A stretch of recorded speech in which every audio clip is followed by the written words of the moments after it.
Although the Constitution gave Congress the power to raise and support a temporary army, the framers feared a standing army after the Revolutionary War. The overriding purpose of the Second Amendment in guaranteeing the right of the people to keep and bear arms was to maintain a check on the standing army.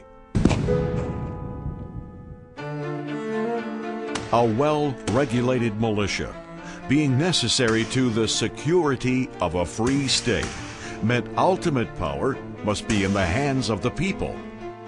The Second Amendment is very specific about this. It is the right of the people, not the states, to keep and bear arms. Recently, the Supreme Court confirmed this view in the District of Columbia versus Heller, finding the right to keep and bear arms an individual right held by the people, not a collective right, as it's been interpreted previously.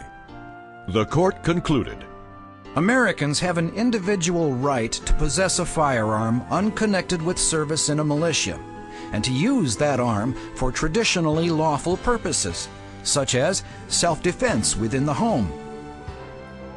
Without a doubt, the Supreme Court decision is a victory. Portions of the court document affirm the facts. The individual right to self-defense. Individual rights shall not be infringed. The correct interpretation of a well-regulated militia. But other portions of that same court document contradict the facts. Like most rights, the Second Amendment is not unlimited. It is not a right to keep and carry any weapon whatsoever, in any manner whatsoever, and for whatever purpose. Clearly, the controversy is not over. The decision speaks from both sides of the mouth and leaves the door wide open to misinterpretation. I think it opens it up for all kinds of regulations and registrations of guns that I think do not bode well for the future of the Second Amendment. Lower courts are likely to interpret the doublespeak and uphold prohibitions on carrying concealed weapons. Lower courts are likely to interpret the doublespeak and uphold laws imposing conditions and restrictions on the sale of firearms. Lower courts are likely to interpret the doublespeak and uphold bans on dangerous and unusual weapons, which could include any weapon the court wants it to be. The debate over the Second Amendment is far from over. Ultimately, we, the people, must decide what's more important, our unalienable rights or what the Supreme Court decides are our rights.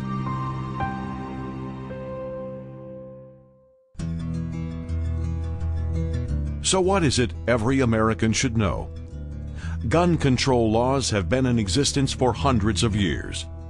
Gun control infringes on individual rights that have been in existence for thousands of years.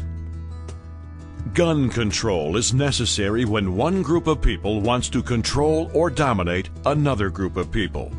Gun control is usually popularized by myth. You know, we constantly hear these myths about gun control out there. There's a myth that gun control saves lives. I'm a perfect example of the fact that that isn't true. There's a myth that we'd be safer with fewer guns. We have to have guns in the right hands. There's a myth that countries with gun control laws have lower crime. There's a myth that carrying concealed weapons leads to higher crime and accident rates. It's not true. And registering guns, in my opinion, it's always the precursor to confiscation, which means that I can't protect myself or my family. There is much evidence that proves more guns in the hands of more law-abiding citizens actually deters crime and lowers the homicide rate. Registering guns does little to keep guns out of the hands of criminals. Many cities with the strictest gun control laws often have the highest crime rate per capita. When criminals have guns and law-abiding citizens are disarmed, who are the gun control laws really protecting? It's about rights, and as long as you are exercising your right in a responsible manner, I don't think we should be placing regulations upon how you exercise that right. We the people have the unalienable self-right to defend and protect ourselves. We the people have the unalienable individual right to pick up arms to secure a free state. We the people have the unalienable right to possess and own any weapon we choose. From muskets to military-style weapons, the Second Amendment protects that right.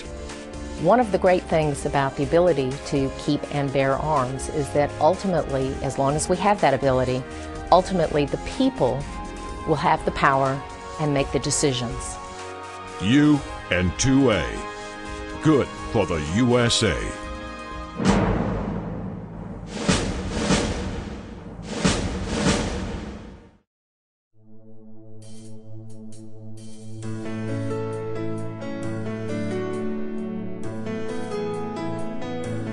It's your right, your responsibility, defending life, defending liberty, from kings and tyrants, murderers and thieves.